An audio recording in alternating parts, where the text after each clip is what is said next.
இன்றைக்கி ஆண்டவருடைய செய்தியை நம்ம கவனிக்கலாம்.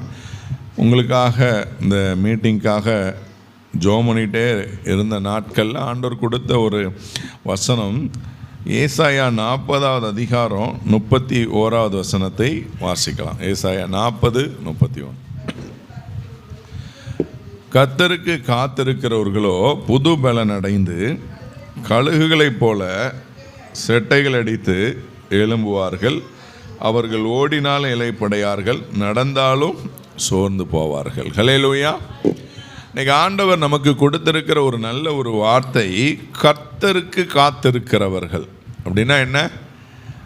ஆண்டவர் என் வாழ்க்கையில் செயல்படணும், ஆண்டவர் என்னுடைய வாழ்க்கையில் செயல்படணும், எனக்கு ஒரு அற்புதம் செய்யணும்னு சொல்லி ஆண்டவருடைய பாதத்தில் காத்திருக்கிற பிள்ளைகள். ஆண்டவர் என் வாழ்க்கை முற்றிலும் அவரை சார்ந்து கொண்டு அவர் என் வாழ்க்கையில் ஒரு அற்புதத்தை செய்யணும், அவர் என்னுடைய வாழ்க்கையில் ஒரு ஆசீர்வாதத்தை செய்யணும்னு சொல்லி ஆண்டவருக்கு காத்திருக்கிற பிள்ளைகள். சிலர் பாருங்கள், பிள்ளைகளுக்காக காத்திருப்பாங்க. என் பிள்ளைகள் சம்பாதிச்சு என் பிள்ளைகள் என்ன அப்படி வச்சுருவாங்க இப்படி வச்சுருவாங்க அப்படின்னு கவனிப்பாங்க. ஆனால் நிறையா இடத்துல அது மாறுதலாய் முடிகிறது.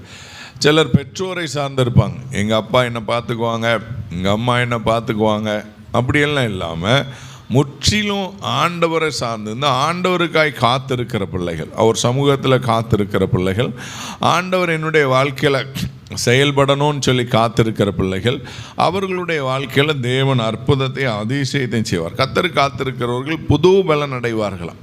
நம்ம ஆண்டவர் காத்திருக்கிற பிள்ளைங்க. இப்போ நீங்கள் இந்த ப்ரேயருக்கெலாம் வாரீங்க, இங்கே வந்து உட்கார்ந்துருக்கீங்க, 1 மணி நேரம் 2 மணி நேரம் 2.5 மணி நேரம் உட்கார்ந்துருக்கிறீங்க. இது தேவ சமூகத்தில் நீங்கள் தேவ பாதத்தில் காத்திருக்கிறதற்கு ஒரு அடையாளம். இப்போ நம்ம ஏன் இங்கே வாரோம்? அதான் வீட்டிலே இருக்கலாமே, அப்படி கிடையாது. நம்ம இங்கே வந்து ஆண்டவர் சமூகத்தில் காத்திருக்கும் போது புது பலன் அடைகிறோம். புதிய பலனை ஆண்டவர் என்ன தர? நம்ம ஆவிக்குரிய வாழ்க்கையில் ஒரு ஸ்ட்ரென்த், நமக்குள்ள ஒரு பலனை தேவன் தருகிறார். பலன் இல்லாமல் கிறிஸ்தவ வாழ்க்கை வாழ்வது கஷ்டம். ஆவிக்குரிய பலன் இல்லாமல் நம்ம எப்படி நல்லா 3 வேளை சாப்பிட்டா சரீரத்தில் பலன் அடைகிறோம். ஒருவேளை சிலர் சாப்பிடாமல் வந்திருப்பீங்க, சாப்பிடாமல் வந்தவங்களுக்கு தெரியும் பலவீனமாக இருக்கும். அப்படிதானே? எப்படா முடிப்பாங்க, எப்படா மத்தியானம் சாப்பாடு கொடுப்பாங்க அப்படின்னு சொல்லி ஒரு பலவீனமாக இருக்கும். அப்போ கர்த்தருக்கு காத்திருக்கிறவர்கள், நம்ம உபவாசம் இருக்கும்போது மாம்சம் பலவீனம் அடைஞ்சிடும், சரீரம் சோர்வாயிரும். ஆனால் சரீரம் சோர்வானா ஆவி பலன் அடைகிறது. ஹல்லேலூயா. நம்ம ஆவிக்குரிய சரீரம் என்ன செய்து பலன் அடைகிறது. அப்படிப்பட்ட பலனை தேவன் நம்முடைய வாழ்க்கையில் தருகிறதற்கு தேவன் வல்லமை உள்ளவராக இருக்கார். அவர்கள் பலனடைந்து கழுகுகளைப் போல செட்டைகள் அடைத்து என்ன செய்வார்களாம்? எழும்புவார்கள். ஓடினால் இளைப்படையார்கள், நடந்தாலும்.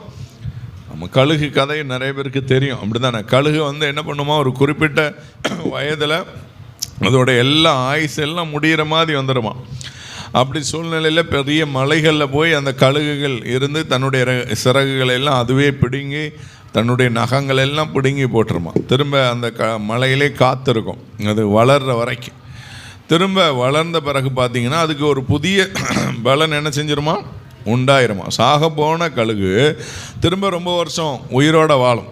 அதே மாதிரி தேவ சமூகத்தில் காத்திருக்கிற பிள்ளைகள், ஆண்டவருக்காய் காத்திருக்கிற பிள்ளைகளுடைய வாழ்க்கையில் தேவன் பலத்தை, அற்புதத்தை, அதிசயத்தை செய்கிறதற்கு வல்லமை உள்ளவராக இருக்கிறார்.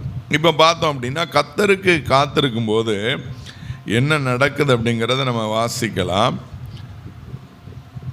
சங்கீதம் 27வது சங்கீதம் கடைசி வசனத்தை வாசிக்கலாம். 14.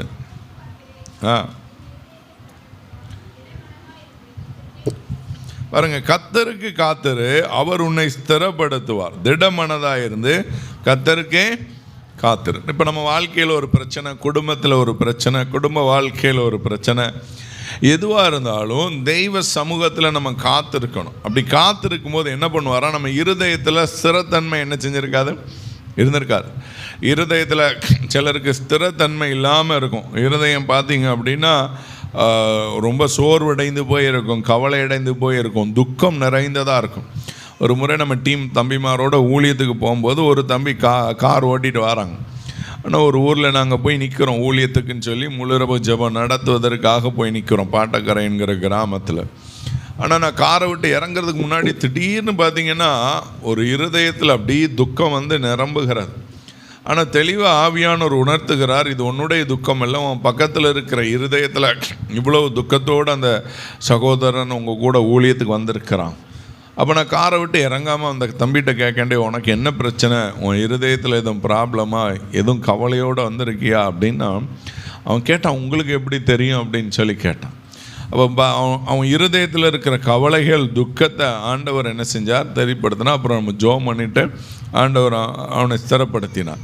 இப்போ நம்முடைய வாழ்க்கையில் சில ஒரு ஒரு ஸ்திரத்தன்மை இல்லாமல் இருக்கிறோம். ஆண்டவர் பாருங்கள், கர்த்தர் காத்திரு, அவர் உன் இருதயத்தை ஸ்திரப்படுத்துவார். ஸ்திரத்தன்மை இல்லாமல் இருக்கலாம். இருதயத்தில் ஒரு ஸ்டெடி மைண்டடாக இல்லாமல் இருப்பாங்கள்ல சிலருடைய வாழ்க்கையில் பார்த்திங்கன்னா, ஒரு ஸ்டெடி மைண்டாக என்ன செய்ய மாட்டாங்க, இருக்க மாட்டாங்க. அதை இதையும் உழப்பிகிட்டே இருப்பாங்க. சிலர் பார்த்திங்கன்னா புலம்பிக்கிட்டே இருப்பாங்க. ஒரு ஸ்டெடி மைண்டாக நம்முடைய வாழ்க்கையில் இருக்கணும். அதான் ஸ்திரம் இல்லாத ஒரு தன்மை. அப்போ ஆண்டவர் சமூகத்தில் நம்ம காத்திருக்கும்போது நம்ம இருதயத்தை ஆண்டவர் ஸ்திரப்படுத்துவார். ஒரு பிரச்சனையோட, போராட்டத்தோட, ஒரு கேள்வியோடு இந்த இடத்துக்கு நீங்கள் வந்திருக்கலாம். ஆண்டவர் உங்கள் இருதயத்தை ஸ்திரப்படுத்துகிறதற்கு அவர் வல்லமை உள்ள ஒரு ஆண்டவராக இருக்கிறார். ஹல்லேலூயா. அவர் உங்களை என்ன பண்ணுவார், ஸ்திரப்படுத்துவார். அப்படி ஸ்திரப்படுத்தும் போது இருதயம் ஸ்திரப்படுத்துவார். அடுத்து திடமனதாக இருந்து, மனதில் என்ன இருக்காது, திடம் இருக்காது. மனர் சோர்ந்து போய் இருக்கலாம் சிலருக்கு. அவங்க மனசில் இருக்கிற காரியம், அந்த மீட்டிங்கே வந்து உட்கார்ந்தா கூட மனசு இங்கேயே இருக்காது. அந்த பிரச்சனைகளை நோக்கி பார்த்துக்கிட்டே இருக்கும் மனசு, அந்த போராட்டங்களை நோக்கி பார்த்துட்டே இருக்கும். மனதில் ஒரு திடம் இருக்காது. பாருங்கள், ஆண்டவர் பாருங்கள், இருதயத்தை ஸ்திரப்படுத்துவாராம். அடுத்து திடமனதாக இருந்து, ஆண்டவர் சொல்லியிருக்கிறார்ல, கலங்காதை திகையாதை நான் உன் தேவன். பாருங்கள், திடமனதாக நம்ம இருக்கணும். இருதயத்தை ஸ்திரப்படுத்த திடமனதாக இருந்து கர்த்தருக்கு என்ன செய்யணும், காத்தணும். என் வாழ்க்கையில் ஆண்டவர் செயல்படுவார். ஹல்லேலூயா. ஆண்டவர் அப்படி ஒன்றும் நம்மளை விட்டு விட மாட்டார். ஆண்டவர் என்னை கைவிட மாட்டார். எனக்கு அற்புதம் செய்யாமல் ஆண்டவர் விட்டுவிட மாட்டான்னு சொல்லி நம்ம நிற்கும்போது, நம்ம எப்பேற்பட்ட சூழ்நிலையில் இருந்தாலும் தேவன் நம்முடைய வாழ்க்கையில் அற்புதத்தை அதிசயத்தை செய்து அனுப்புவதற்கு அவர் வல்லமை உள்ள ஒரு ஆண்டவராக இருக்கிறார். ஹல்லேலூயா. உங்கள் இருதயம் ஸ்திரப்படணும். உங்கள் மனது திடமனதாக என்ன செய்யணும், இருக்கணும். திடமனதாக இருந்து கர்த்தருக்கே காத்துருங்க. சில நேரத்தில் பயங்காட்டலாம், எதிரிகள் பயங்காட்டலாம். நான் அப்படி பண்ணிடுவேன், இப்படி பண்ணிடுவேன் அப்படின்லாம் எதிரிகள் பயங்காட்டலாம். ஆனால் நீங்கள் திடமனதாக இருக்கும்போது ஆண்டவர் நிச்சயமாக பெரிய காரியங்களை நம்முடைய வாழ்க்கையில் செய்கிறதற்கு அவர் வல்லமை உள்ள ஒரு தேவனாக இருக்கிறார். இன்னொரு வசனத்தை கூட நம்ம வாசிக்கலாம். ஆதியாகமம் 49வது அதிகாரம் 18வது வசனம் ஒரு வாசி.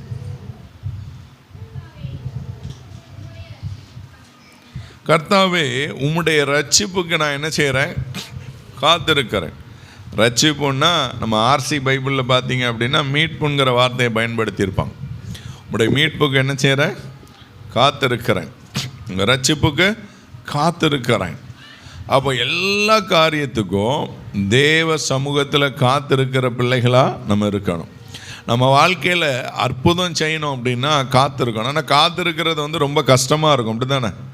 காத்திருக்கிறது ஈஸியாக இருக்குமா? கஷ்டமான விஷயம் இல்லை. இங்கேருந்து நீங்கள் மீட்டிங் முடிஞ்சு பஸ் ஏற போகிறீங்கன்னு வச்சிங்களேன், நமக்கு ஆப்போசிட் சைட்லாம் பஸ்ஸு போகும். நம்ம நிற்கிற பக்கம் பஸ் என்ன செய்யாது, வராது. காத்திருக்கணும் இல்லை? சில நேரம் அப்படி டென்ஷன் ஆகும். சில நேரம் ரேஷன் கடைக்கு போயிருப்பீங்க, கூட்டம் மோதும் இல்லை?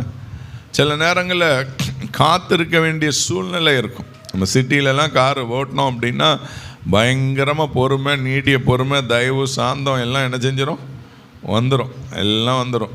சில நேரத்தில் அப்படி நம்மளை காத்திருக்க வைக்கும்போது அந்த வெயிட்டிங் பீரியட் அப்படிங்கிறது ரொம்ப கஷ்டமாக இருக்கும். ரயில்வே ஸ்டேஷன்லாம் பண்ணிங்கன்னா வெயிட்டிங் ஹால்லாம் வச்சுருப்பாங்க. அந்த மாதிரி வெயிட்டிங் பீரியடில் நம்ம காத்திருக்கிறது வந்து கடினமாக உங்களுக்கு தோன்றலாம், கடினமாக இருக்கலாம் காத்திருக்கிறது. ஆனால் பாருங்கள், நீங்கள் காத்திருக்கிற காலம் கடினமாக இருக்கலாம். அதனால தான் ஆண்டவர் சொல்லியிருக்காருல, நீண்ட நாள் காத்திருப்பது இருதயத்தை என்ன பண்ணுமா, இளைக்க பண்ணும். விரும்பினது வரும்போது ஜீவ விருட்சம் போல் இருக்கும். நீண்ட நாள் காத்திருக்க வேண்டிய சூழ்நிலை. அற்புதத்துக்காக காத்திருக்கலாம், உயர்வுக்காக காத்திருக்கலாம். ஆண்டவர் உங்களை காத்திருக்க வைத்திருப்பார் என்றால் ஆண்டவர் அந்த சூழ்நிலை வரும்போது அது நிச்சயமாக நம்முடைய வாழ்க்கையில் ஒரு மாற்றத்தை என்ன செய்யும்? தரும். அல்லேலூயா. நம்ம வாசிக்கலாம் வேதாகமத்தில். ஆதியாகமம் 24வது அதிகாரம் எடுத்துக்கொண்டீங்க அப்படின்னா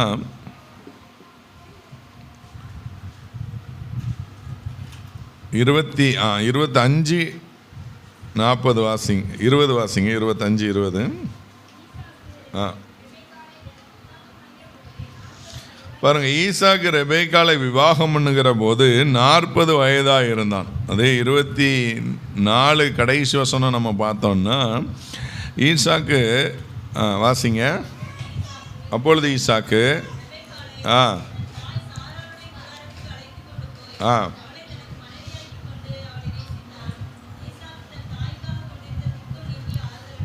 பாருங்க, ஈசாக்கு தன் தாய்க்காக கொண்டிருந்த துக்கம் நீங்கி ஆறுதல் அடைந்தான். வசனம் சொல்.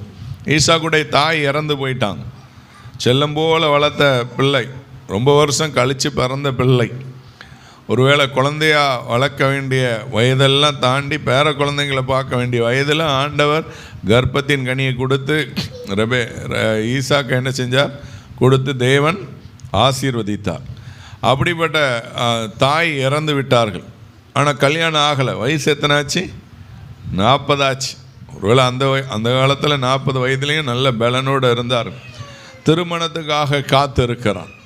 பாருங்கள், ஆண்டவர் மிகப்பெரிய அற்புதத்தை அவனுடைய திருமண காரியத்தில் தேவன் என்ன செய்தார். ஹல்லேலூயா. பாருங்கள், ஆண்டவர் அவனுடைய திருமண காரியத்தில் அற்புதத்தை செய்தார். திருமணம் பண்ணும்போது என்ன செய்கிறாங்க? அவன் போய் எலியாசர் பொண்ணு பார்க்க அனுப்பும்போது தேவ சித்தம். ஒருவேளை அவன் நினைக்கிறான் மனசில், இப்போ ஒட்டகத்துக்கும் தண்ணி கொடுக்கணும், யாருக்கும் தண்ணி கொடுக்கணும்? ஆமாம், ஒட்டகத்துக்கு தண்ணி கொடுக்கறதுலாம் விளையாட்டான காரியம் கிடையவே. அவ்வளோ தண்ணி குடிக்கும் ஒட்டகம். அவன் நினைக்கிறான் ஒட்டகத்துக்கும் தண்ணி கொடுக்கணும், எனக்கும் தண்ணி கொடுக்கணும் அப்படி நினைக்கிறான். இன்றைக்கி நம்ம திருமணம் பெண் பார்க்க போனால் என்ன அடையாளம்லாம் வச்சு கேட்குறோன்னு தெரில. சரியா? நிறைய பேர் நகை ரொக்கம் அந்த மாதிரி பார்க்குறோம். இவ்வளோ அந்த பொண்ணு எனக்கு தண்ணி கொடுப்பாளா, காஃபி கொடுப்பாளா, அதெல்லாம் பார்க்குறோமா இல்லையான்னு சொல்லி தெரில. பாருங்கள், அப்படி ஒரு அடையாளமாய் பார்த்ததுனால அந்த பிள்ளை அந்த குடும்பத்தை அழகாய் நடத்துகிற பிள்ளையாய் மாறினாள். ஹல்லேலூயா. இப்போ அந்த சித்தத்தை அறிகிறதற்காக அவன் அப்படி ஜெபம் பண்ணான். ஆண்டவர் அவன் திருமணத்தை 40 வயதில் கர்த்தர் முடிய பண்ணினார். இப்போ திருமணத்துக்காக காத்திருக்கும். ஒருவேளை நிறைய பேர் திருமணத்துக்காக என்ன செய்யலாம்? காத்திருக்கலாம். இப்போ இந்த செய்தியை யூடியூப்பில் பார்க்குறவங்க கூட இருக்கலாம். நிறைய பேர் திருமணத்துக்காக காத்திருக்கலாம். ஆண்டவர் நிச்சயமாக அற்புதம் செய்வார். இல்லை, வாட்ஸ்அப்பில் ஒரு வீடியோ பார்த்து விஜய் கூட சொல்லிட்டு இருந்தான். அப்படி தானே? ஆண்கள் எப்படி இருக்காங்கன்னா 20லேருந்து 25 வயசில் திருமணத்துக்காக பெண் பார்க்கும்போது அழகான பெண் தேவைங்கிறாங்களாம். என்ன வேணும்? அழகான பெண் வேண்டும். அப்புறம் 25 தாண்டிட்டு 26லேருந்து 30 வயசு ஆயிடுச்சு அப்படின்னா அழகை எடுத்துடுறாங்க. பெண் வேண்டும் அப்படின்னு போட்டு 30 தாண்டிட்டு அப்படின்னா வேண்டும், அவ்வளோதான் அப்படிங்கிற மனநிலைக்கு என்ன செஞ்சிடறாங்க? மாறிடுறாங்க. அதனால் சிலர் ஆண்டவர் வெயிட் பண்ண வச்சார் அப்படின்னா அதுக்கான காரணம் என்ன செஞ்சிருப்பார்? வச்சிருப்பார். ஏற்ற துணையை திருமணத்தில் கொண்டு இணைப்பதற்காக அந்த காத்திருக்கிற காலங்கள் இருக்கலாம். அதுக்கு பிறகு அவனுக்கு திருமணம் நடந்துச்சு. திருமணம் நடந்து எவ்வளோ நாள் குழந்தை இல்லை அவனுக்கு? எத்தனை வருஷம் குழந்தை இல்லை? நீங்கள் 26 வாசிக்கலாம். 25 26 அதே தான்.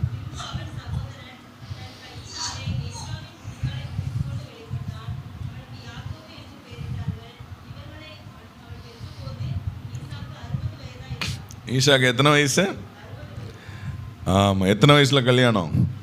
40 கல்யாணம். குழந்தை எத்தனை வயசில்? 60. அப்போ கிட்டத்தட்ட எவ்வளோ நாள் காத்திருந்திருக்கான்? 20 வருஷம் காத்திருக்கிற ஒரு அனுபவம். சில நேரத்தில் ஆண்டவர் அப்படி காத்திருக்க வைப்பார். நம்முடைய வாழ்க்கையில் சில காத்திருக்கிற காலம் இருக்கும். அந்த காலம் ரொம்ப கஷ்டமாக தான் இருக்கும். காத்திருக்கிறது சில நேரத்தில் அதை கடந்து செல்வதற்கு கடினமாக இருக்கும். ஆனால் நம்ம காத்திருக்கும்போது ஆண்டவர் சில காரியங்களை நம்ம வாழ்க்கையில் செய்வார். இப்போல்லாம் பார்த்தீங்கன்னா நீங்கள் நம்ம புதுக்கோட்டை ரோட்டில் ஏறிட்டிங்கன்னா போதும், சென்னை வரைக்கும் இதே பைபாஸ் ரோடு என்ன செய்யுது இருக்குது. அதுக்கு முன்னாடி ட்ராவல் பண்ணிங்க அப்படி அவங்களுக்கு ஞாபகம் இருக்கும். முந்தையெல்லாம் திருநெல்வேலி போனவங்களுக்கெல்லாம் ஒரு ஒரு ஒத்தடி ரோடு தான் என்ன செய்யும் இருக்கும். மெட்ராஸ்க்கெலாம் போனோம் அப்படின்னா பஸ்ஸெல்லாம் பார்த்திங்கன்னா ஒவ்வொரு ஊருக்குள்ளேயாக போய் வரணும். விழுப்புரத்துக்குள்ளே போகணும், திண்டிவனத்துக்குள்ளே போகணும், இப்படி ஒவ்வொரு ஊர் வழியாக போய் அவன் போய் சேர்றதுக்கு ஒரு டைம் என்ன செஞ்சிடும் ஆயிரும். ஆனால் அந்த நாட்களில் இப்போ ரோடு வேலையை ஆரம்பித்தாங்கன்னு வச்சுங்களேன், அந்த ரோடு வேலை நடந்துக்கிட்டு இருக்கும்போது பார்த்திங்கன்னா மாற்று பாதை கொடுத்துருப்பாங்க. அது ரொம்ப கஷ்டமாக இருக்கும். ஆனால் அந்த காத்திருந்து அந்த ரோடெலாம் போட்டு முடித்த பிறகு எப்படி இருக்கும், சூப்பராக இருக்கும் தானே. இந்த ரோடு முடிஞ்சிருச்சு அப்படின்னா அதுக்கு பிறகு நம்ம சல்லுன்னு என்ன செஞ்சிடலாம், போயிடலாம். அப்படி தானே. நம்ம வீட்டு முன்னாடி ரோடு போடுறாங்கன்னு வச்சுங்களேன், கஷ்டமாக இருக்கும். போடுற அந்த 2-3 நாள் பார்த்திங்கன்னா பல்ல மேடில் தாண்டி கீண்டி போகணும். ஆனால் போட்டு முடித்த பிறகு அது எவ்வளோ சந்தோஷமாக இருக்குதோ, அதே மாதிரி நீங்கள் தேவனுக்காக காத்திருக்கிற நாட்கள் சில நேரங்களில் கடினமாக இருக்கலாம். அந்த காத்திருக்கிற நாட்களில் தேவன் அற்புதங்களை செய்யலாம். ஹல்லேலூயா. இப்போ எல்லாருக்கும் எல்லா விஷயத்துலையும் காத்திருக்கணும் இல்லை. சிலருக்கு திருமணம் சீக்கிரம் முடிஞ்சிடும், குழந்தை பாக்கியம் அந்த வருஷத்துலேயே ஆண்டவர் கொடுத்துருவார். எல்லாருக்கும் சில விஷயத்தில் ஆண்டவர் சில காரியங்கள் என்ன செஞ்சிருப்பார், வச்சிருப்பார். அவரை தேடுவதற்காக, அவர் சமூகத்தில் காத்திருப்பதற்காக. இந்த கோழி வளர்க்குறவங்களுக்கெல்லாம் தெரியும், கோழி என்ன செய்யுமா, 4 விதமான சவுண்டு விடுமா. சரியா, நான் சின்ன வயசில் ரொம்ப விரும்பி கோழியெல்லாம் வளர்த்துருக்கேன். இன்னும் ஆசையாக இருக்க அப்படி ஒரு வாய்ப்பு கிடைக்குமா. கோழி பார்த்திங்கன்னா இறையை பார்த்த உடனே ஒரு சவுண்ட் கொடுக்குமா குஞ்சுகளுக்கு. அந்த இறையை அது சாப்பிட்றதுக்காக. அதுக்கு அடுத்து பார்த்திங்கன்னா கல்லா பறந்து வந்துருச்சு, கழுகு வந்துருச்சு, பறந்து வந்துருச்சு அப்படின்னா அதுக்கு ஒரு சவுண்டு கொடுக்கும். எச்சரிக்கை ஒலி கோழிக்கிட்ட இருந்து ஒரு சவுண்டு வரும். அதை பார்த்த உடனே குஞ்சுகள் எல்லாம் ஓடி போய் என்ன செஞ்சுக்கும், ஒளிந்து கொள்ளும். இந்த மாதிரி 2 சவுண்டு. அப்புறம் இருட்ட போகிற நேரத்தில், சாயந்தரம் இருட்ட போகிற நேரத்தில் அது கூட்டிகிட்டு போகிறதுக்கு அப்போ ஒரு சவுண்டு விடுமா. 3 சவுண்ட் ஆயிடுச்சா. இன்னொரு சவுண்டு இருக்குமா, கல்லா பறந்து வந்திருக்காது, அது எதிரிகளும் வந்திருக்காது, அது பார்த்திங்க அப்படின்னா இறையும் வந்திருக்காது, சாயந்தர நேரமும் வந்திருக்காது. அது ஒரு சவுண்டு கொடுக்குமா. எதுக்கு அப்படின்னா அப்படி சத்தம் கொடுத்த உடனே கோழி குஞ்சுகள் எல்லாம் இறகுகளில் என்ன செய்யும், அடைந்து கொள்ளும். அதுக்கு இன்பமாக இருக்குமா. கோழி பார்த்திங்கன்னா 20 நாள் அது அடகாக்கிற நாட்களில் பார்த்திங்க அப்படின்னா அது ஆடாமல் அசையாமல் தெல்லு கடித்தாலும் அப்படியே இருந்து என்ன செய்யும், சிலையாக இருந்து அப்படி அது பெற்றுக்கொள்ளும். அதுக்கு பிறகு அந்த குஞ்சுகள் அந்த ரெக்கைகளில் ஓடி இது பண்ணுறது சந்தோஷம். அப்படி தானே. நம்ம கூட அப்படி தானே. சின்ன குழந்தைகள் வீடுகளில் விளையாடும் போது அது எவ்வளவோ, அது என்ன சேட்டை பண்ணாலும் அது எப்படி தான் இருக்கும், சந்தோஷமாக இருக்கும். அப்படி தானே. அப்பா அம்மாவோட தாத்தா பாட்டிக்கெல்லாம் எப்படி இருக்கும், ரொம்ப சந்தோஷமாக இருக்கும். பிள்ளைகள் பேர குழந்தைகள் விளையாடுறது, அது செவரை கீச்சாலும் கோபம் வராது. அது கீச்சாலும் அப்போ தான் நீங்கள் பெயிண்ட் அடித்து வச்சுருந்தாலும், அது செவத்தை கீச்சு வீட்டையே தலைகீழ் ஆக்கினாலும் அது நிறைய பேருக்கு உள்ளத்தில் எப்படி தான் இருக்கும், சந்தோஷமாக தான் இருக்கும். நம்ம பிள்ளைகள், நம்ம பேர பிள்ளைகள் அப்படிங்கிற ஒரு சந்தோஷம்.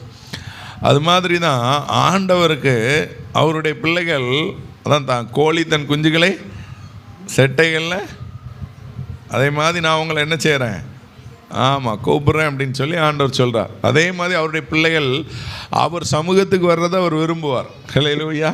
இப்படி கூடாரத்துக்கு நீங்கள் கூட்டத்துக்கு வர்றதை விரும்புவார். அவர் சமூகத்தில் தனி ஜெபம் பண்ணுறதை விரும்புவார், குடும்ப ஜெபம் பண்ணுறதை விரும்புவார். சில நேரத்தில் ரொம்ப மகிழ்ச்சியாக இருந்தோன்னா ஆண்டவரை சிலர் மறந்துடுவோம். அப்போ சந்தோஷமாக இருக்கும்போது சங்கீதம் பாடணுமா, இல்லை சந்தோஷமாக இருக்கும்போது சங்கீதம் பாடணும். பிரச்சனையோடு இருக்கும்போது நம்ம தேவ சமூகத்தில் என்ன செய்யணும், ஜெபிக்கணும். ஹல்லேலூயா. இப்போ காத்திருக்கும்போது தேவன் அற்புதங்களை அதிசயங்களை தேவன் செய்கிற ஒரு ஆண்டவராக என்ன செய்கிறார், இருக்கிறார். நம்முடைய வாழ்க்கையிலும் தேவன் அப்படிப்பட்ட காரியத்தை செய்கிறதற்கு அவர் வல்லமையுள்ள ஆண்டவராக இருக்கிறார். அடுத்து நம்ம பார்த்தோம் அப்படின்னா யோசேப்பு. நம்ம எல்லாருக்கும் தெரியும், ஆதியாகமம் 39 அதிகாரத்திலிருந்து யோசேப்புடைய வாழ்க்கை வரலாறு வருகிறது. யோசேப்பை பார்த்தீங்க அப்படின்னா, யோசேப்போ எப்படி இருந்தார் அப்படின்னா, யோசேப்புடைய வாழ்க்கையில் ஒரு சொப்பனத்தை பார்க்குறான். சிலருடைய வாழ்க்கையில் சொப்பனம் வந்த பிறகு தான் யோசேப்புடைய வாழ்க்கையில் பிரச்சனை என்ன செஞ்சது, வந்தது. அது வரைக்கும் அவனுடைய வாழ்க்கையில் எந்த பிரச்சனை இல்லை, போராட்டம் இல்லை. ஒரு சொப்பனத்தை பார்க்குறான். சொப்பனத்தை பார்த்தா அரிக்கட்டுகள் எல்லாம் என்ன செய்யுது, வணங்குகிற மாதிரி சொப்பனத்தை பார்க்குறான். எல்லாம் வணங்குறது, உனக்கு ஒரு உயர்வு இருக்கிறதுங்கிறது அந்த சொப்பனத்தில் தெரிகிறது. எல்லா நட்சத்திரங்கள், எல்லாம் சூரியன் சந்திரன் எல்லாம் வணங்குகிறத பார்க்குறான். அந்த மாதிரி பார்க்கும்போது ஒரு உயர்வு அவனுக்காக காத்திருக்கிறது தெரியுது பாருங்க. ஆனால் அதற்கு பிறகு பார்த்தீங்க அப்படின்னா வாழ்க்கையில் வந்த போராட்டம், சரியா, சகோதரர்களால் குழியில் இறக்கப்படுகிறார், அங்கேருந்து போத்திபாருடைய வீடில் விற்கப்படுகிறார், அதுக்கு பிறகு சிறைச்சாலைகளுக்கு செல்கிறார், அதுக்கு பிறகு அந்த தேசத்தில் ஒரு உயர்வை கர்த்தர் என்ன செஞ்சுருக்கிறார், வைத்திருக்கிறார். அப்போ நினச்சி பார்த்தா யோசேப்பு ஒரு நாள் சொல்கிறார், இதை நீங்கள் செஞ்சதெல்லாம் நினச்சி கவலைப்படாதீங்க, ஒன்று யோசிச்சு பார்த்து குழியில் தூக்கி போடலன்னா அவனுடைய நிலைமை அங்கேயே இருந்திருப்பான், சகோதரரோட ஆடு மேய்க்கிற வேலையை தான் பார்த்துருங்க. அவன் கூட பிறந்த எல்லாரும் கடைசி வரைக்கும் மேய்ப்பர்களாக இருந்தாங்க. ஆனால் இவன் ஒரு தேசத்தின் அதிபதியாக என்ன செஞ்சான், மாறி போனான். அங்கேருந்து போத்திபாருடைய வீட்டுக்கு விற்றிருக்க மாட்டாங்க, விற்றது நல்லது, அங்கே விற்றதுனால தான் அங்கே வந்தான். சரி, அங்கேருந்து சிறைச்சாலைக்குள்ளே போனது நல்லது, போத்திபாருடைய மனைவி அவன் வாழ்க்கையில் அவனை குற்றப்படுத்தி ஜெயிலில் அடைத்தது நல்லது, அங்கேருந்து தான் இன்னொரு கனவு பார்க்குறவனுக்கு பதில் சொல்கிறான், அது மூலமாக தான் வெளியில் திரும்ப அந்த ராஜாவுடைய அந்த சொப்பனத்துக்கே அர்த்தம் சொல்கிறவனாய் மாறுகிறான். ஹல்லேலூயா. இப்போ உங்கள் வாழ்க்கையில் நெகட்டிவாக நடக்கிறது எல்லாமே தேவன் நன்மைக்கு ஏதுவாய் முடிய பண்ணுவார். சகலத்தையும் எதுக்கு ஏதுவாய் முடிய பண்ணுவார், நன்மைக்கு ஏதுவாய் முடிய பண்ணுவார். நம்ம சத்துருக்கள் தீமையாக நினைக்கலாம், நம்ம எதிரிகள் நம்ம வாழ்க்கையில் இதை தீமையாய் முடிய பண்ணணும்னு நினைக்கிற காரியத்தை தேவன் நன்மையாய் முடிய பண்ணுவார். ஹல்லேலூயா. நம்ம சத்துருக்களை பார்க்க விடுவார். நம்ம நிறைய பேர் நினைப்போம் தெரியுமா, நம்ம சத்துருக்களுக்கு ஏதாவது நடக்காதான் நம்ம பார்க்க மாட்டோமா அப்படின்னு நம்ம நினைப்போம்.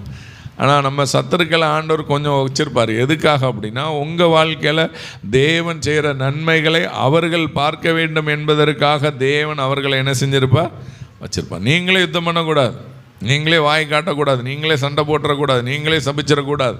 அப்போ தேவன் அமைதியாக இருந்துருவார். நம்ம பொறுமையாக இருந்துட்டோம் அப்படின்னா தேவன் கிரியை செய்வார். ஹல்லேலூயா.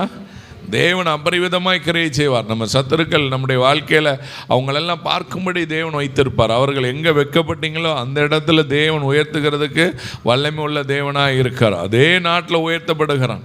அதுக்கு பிறகு போத்திபாருடைய மனைவி என்ன நினச்சிருப்பா, ஐயோ யோசேப்பு தான் அந்த அவன் சொல் இல்லாமல் கை கால் அசையக்கூடாதுன்ட்டாங்க.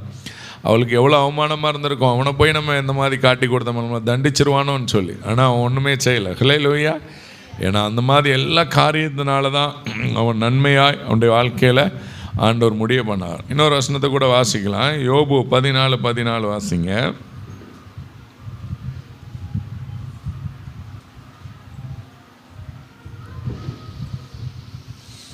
யோபு 14:14 640.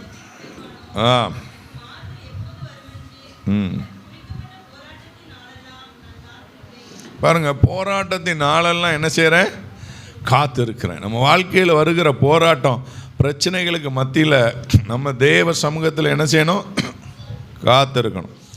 அப்படி காத்து இருக்கும்போது தேவன் அற்புதத்தையும் அதிசயத்தையும் நம்முடைய வாழ்க்கையில் செய்கிறதற்கு அவர் வல்லமை உள்ள ஒரு ஆண்டவராக இருக்கிறார். அதனால் காத்திருக்கிற காலம் போராட்டத்தின் காலம்தான், கொஞ்சம் போராட்டத்தின் காலம்தான். ஆனால் நீங்கள் வெயிட் பண்ணுங்கள், கொஞ்சம் காத்திருந்தீங்க அப்படின்னா தேவன் உங்கள் வாழ்க்கையில் அற்புதங்களை செய்வார். ஹல்லேலூயா. உயர்வு உங்களுக்காக காத்திருக்கிறது என்று ஆண்டவர் சொல்கிறார். நீங்கள் உயர்வுக்காக காத்திருக்கல, உயர்வு உங்களுக்காக காத்திருக்கிறது, அற்புதம் உங்களுக்காக காத்திருக்கிறது, ஆசீர்வாதம் உங்களுக்காக காத்திருக்கிறது. அந்த டைம் வரும்போது தேவன் நம்மை ஆசீர்வதித்து விடுவார். யாருக்கு தெரியும், நாளைக்கே அந்த நாள் வரலாம், சில இன்னைக்கே வரலாம். நீங்கள் என்ன செஞ்சிடக்கூடாது, அவசரப்பட்டுறக்கூடாது. ஒரு பையன் பாருங்க, ஒரு மனிதனை நாளைக்கு தேவனை ஆசீர்வதிக்க நினைப்பார். பிசாசு என்ன செய்வான், இன்றைக்கே தற்கொலை பண்ணிடுறேன்னு மிரட்டுவான், நம்ம இன்றைக்கே சாக அடிச்சிடலாம் அப்படின்னு பார்ப்போம். ஆனால் தேவன் ஆசீர்வதிக்கன்னு திட்டம் வச்சுருப்பார். அதனால தான் பிசாசுடைய சத்தத்துக்கு என்ன செஞ்சிடக்கூடாது, செவி கொடுத்த விடவே கூடாது. அவன் ஆசீர்வதிக்கிற மாதிரி தெரியும், ஆனால் நம்மளை கவுத்திடுவான். ஆனால் ஆண்டவர் நம்மளை கொஞ்சம் துன்பப்படுத்தின கஷ்டப்படுத்தின பாதையில் நடத்தின மாதிரி தெரியும். ஆனால் ஆண்டவர் நம்மை உயர்வுக்குள்ளே என்ன செய்வார், தேவன் நடத்துவார். ஹல்லேலூயா. ஆமேன்னு சொல்லுங்க. ஆண்டவர் நம்மை ஆசீர்வதிக்க போகிறான். பாருங்க, இன்னும் பார்த்தா கூட நிறைய பேர் தேவன் இப்படி ஆசீர்வதிச்சிருக்கிறார். சகரியா, எலிசபெத்து காத்திருந்தார்கள். மலடின்னு சொல்லி பட்டம் வந்தது, ஆனால் தேவன் உயர்த்தினார். ஒரு நாள் வந்தது, தேவன் அற்புதத்தை செய்தார். மனிதர்கள் உங்களை வார்த்தையினால் காயப்படுத்தி இருக்கலாம், சிலருடைய வார்த்தை காயப்படுத்தி இருக்கலாம். சில நேரத்தில் உங்கள் மாமனார் காயப்படுத்தி இருக்கலாம், உங்கள் மாமியார் காயப்படுத்தி இருக்கலாம். அவர்களுடைய வார்த்தை உங்களை காயப்படுத்தி உங்கள் இருதயத்தை காயப்படுத்தி இருக்கலாம். ஆனால் நீங்கள் சோர்ந்து போய் ஏதாவது ஒரு வார்த்தை, மனிதனுடைய வார்த்தை காயப்படுத்தி இருக்கலாம். ஆனால் ஆண்டவர் எல்லா காயங்களை கட்டி உயர்த்த வல்லமை உள்ளவராக இருக்கிறார். ஹல்லேலூயா. அதனால் இன்றைக்கு ஆண்டவர் சமூகத்தில் உங்களை அர்ப்பணிப்போமா? நம்ம ஜெபம் பண்ணலாம். நம்ம எல்லாரும் ஆண்டவரை நோக்கி பார்ப்போம். ஹல்லேலூயா, ஹல்லேலூயா, ஹல்லேலூயா. ஆவியானவரே உம்மை நோக்கி நாங்கள் பார்க்கிறோம் ஆண்டவர். எல்லாரும் ஜெபம் பண்ண போகிறோம். ஆண்டவர், காத்திருக்கிற இந்த நாட்களில் தேவன் உங்கள் வாழ்க்கையில் அற்புதங்களையும் அதிசயங்களையும் செய்கிறதற்கு வல்லமை உள்ளவராக இருக்கிறார். எல்லாத்தையும் ஓப்பனாக ஆண்டவர்கிட்ட பேசுங்க. எல்லாத்தையும் மனம் திறந்து தேவ சமூகத்தில் இப்பொழுதே தேவனுக்கு முன்பாக தெரியப்படுத்துங்க. உங்கள் வாழ்க்கையில் இருக்கிற போராட்டங்கள், பிரச்சனைகள் எல்லாவற்றுக்கும் தேவன் முடிவை கொண்டு வருகிறதற்கு அவர் வல்லமை உள்ளவராக இருக்கிறார். எல்லாரும் வாய் திறந்து ஜெபம் பண்ணுவோம். எல்லாரும் எழுந்து நின்று கொள்ளலாம். எல்லாரும் ஜெபிக்க போகிறோம். எல்லாரும் ஜெபிக்க போகிறோம். எல்லாரும் ஜெபிக்க போகிறோம். ஹல்லேலூயா, ஹல்லேலூயா, ஹல்லேலூயா. அப்படி எல்லாம் எழுந்திருந்து முடிஞ்சவங்க முழங்கால் படிடுங்க, முடியாதவங்க எழுந்து நில்லுங்க. எல்லாரும் வாய் திறந்து ஜெபம் பண்ணுங்க. எல்லாரும் ஆண்டவரை நோக்கி பாருங்க. எல்லாரும் ஜெபம் பண்ணுங்க. மனசு விட்டு ஏசப்பாட்ட பேசுங்க, ஏசாமிட்ட பேசுங்க. உங்களை படைத்த ஆண்டவரிடத்துல பேசுகிற நேரம் இது. ஆண்டவரோடு பேசுங்க. ஆண்டவர் நம்முடைய வாழ்க்கையில இடைபடுவார். ஹல்லேலூயா, ஹல்லேலூயா, ஹல்லேலூயா, ஹல்லேலூயா, ஹல்லேலூயா. மகிமையின் தேவனே உம்மை துதிக்கிறோம். மகாராஜனும் மாணவரே உம்மை துதிக்கிறோம். இயேசுவே உம்மை துதிக்கிறோம். நல்லவரே உம்மை துதிக்கிறோம். வல்லவரே உம்மை துதிக்கிறோம். கிருபை உள்ளவரே உம்மை துதிக்கிறோம். இரக்கம் உள்ளவரே உம்மை துதிக்கிறோம். ராஜாதி ராஜாவே உம்மை துதிக்கிறோம். கர்த்தாதி கர்த்தாவே உம்மை துதிக்கிறோம். மகிமையின் தேவனே உம்மை துதிக்கிறோம். இயேசு மகாராஜனே உம்மை துதிக்கிறோம். நல்லவரே உம்மை துதிக்கிறோம். வல்லவரே உம்மை துதிக்கிறோம். கிருபை உள்ளவரே உம்மை துதிக்கிறோம். இயேசப்பா உம்மை நோக்கி நாங்கள் பார்க்கிறோம். ஆண்டவரே, மகிமையின் தேவனே உம்மை நோக்கி பார்க்கிறோம்ப்பா. ஆண்டவர்கிட்ட கேளுங்க. எல்லாரும் வாய் திறந்து ஜெபம் பண்ணுங்க. இயேசப்பா, என்னை ஆசீர்வதிங்கப்பா. என்னை ஆசீர்வதிக்காம ஆண்டவரே உங்களை நான் போக விட மாட்டேன். ஆண்டவரே, இயேசப்பா, என்னை ஆசீர்வதித்தால் ஒளிய நான் உங்களை போக விடேன். ஆண்டவரே, அன்றைக்கு யாக்கோபு ஜெபித்த ஆண்டவரிடத்தில் ஆசீர்வாதத்தை பெற்றுக்கொண்டான். இன்றைக்கு ஜெபம் பண்ணுங்க. காத்திருக்கிற காலம்.